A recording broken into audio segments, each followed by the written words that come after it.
speaking against? Well, my wife is 5 months pregnant, and I'm for parental rights, not government coercion telling us what we can do, what we can't do with our kids. There is no other mandated procedure in our, that is. First of all, it's illegal. You can't make people do procedures that they don't want. The parents have to be the ones who make the decisions for what's best for our kids. It can't be the government saying that. It's against the Nuremberg laws. I mean, it's ridiculous, and it's against the state constitution, and it's against their own bylaws here. I mean, I've been reading some legislation that was passed years ago about they used to do state sterilizations, and they thought that that was a good thing, you know. So you can't let the state make the decisions. The people have to decide, and parents have to decide, and that's why I'm here. You know, the idea that the state is going to tell me what I can do with my kids. First of all, and the doctors are not going to tell you both sides of the issue. They're not, because they're told by the pharmaceutical industry, which makes billions of dollars, that it's completely safe. And let me tell you, they've gone from when you and I were kids, you had like 8 shots. Now that's up to 70 shots and multi-shots. And they don't tell you the safety of these things. There's no efficacy study. In other words, if you and I were going to do, if I was going to have a car seat, okay, I was going to say, here's the car seat. You'd have to show some proof that it's a safe seat, right? You'd have to say, here's 1,000 accidents with it, and here's 1,000 without it. And they go, okay, you can compare.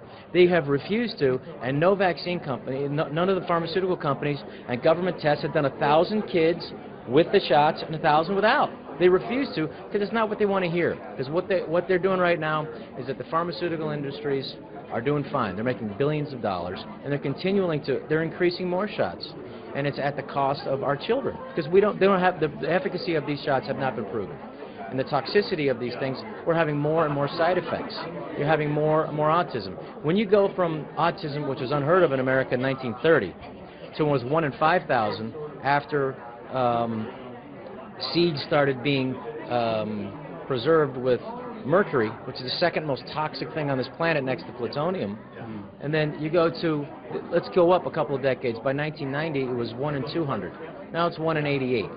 Now, truthfully, it's true that a lot of the autism rates are grouped into one, but there is something that's really happening. And one of the most vulnerable things you can do to a child who doesn't have an immune system is give them a shot. And I'll just give you one example. You take the hepatitis B, okay? Now, hepatitis, you're only going to get that from drug use, and you're going to get that from intravenous drug use, and again from sexual contact. And yet, they won't let a baby out of the hospital unless insisting on getting the shot. I'm sorry, that's an unnecessary shot that they don't need to have, especially when the baby's immune system isn't developed. The baby's immune system is the mother's immune system. So it is beyond ridiculous. It's criminal. And so here we are. I'm up here, flying up here, to testify to this lunacy. And I can't believe that they're willing to continue this. And people have to stand up. I mean, that's the part about a democracy. People have to step up, and that's what I'm here to do today.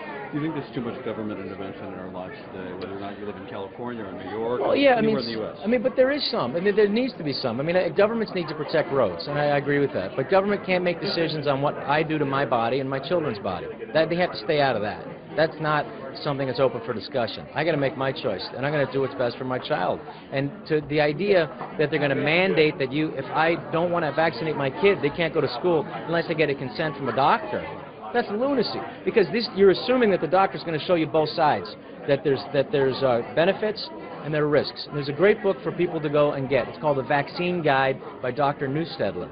Read that, and then become informed, and then you can make an educated decision, not a government mandate. And so I'm against this by Assemblyman Pan, is it? I'm not voting for Pan. I'm going to vote against him. He's up for election. Let me tell you, I'm going to be up here, and I'm going to campaign against you, okay? And it's for you putting a bill that's against parental rights. And I'm going to make sure you don't get reelected. Have you spoken before the...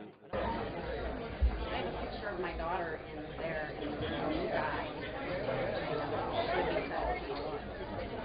That's why I haven't.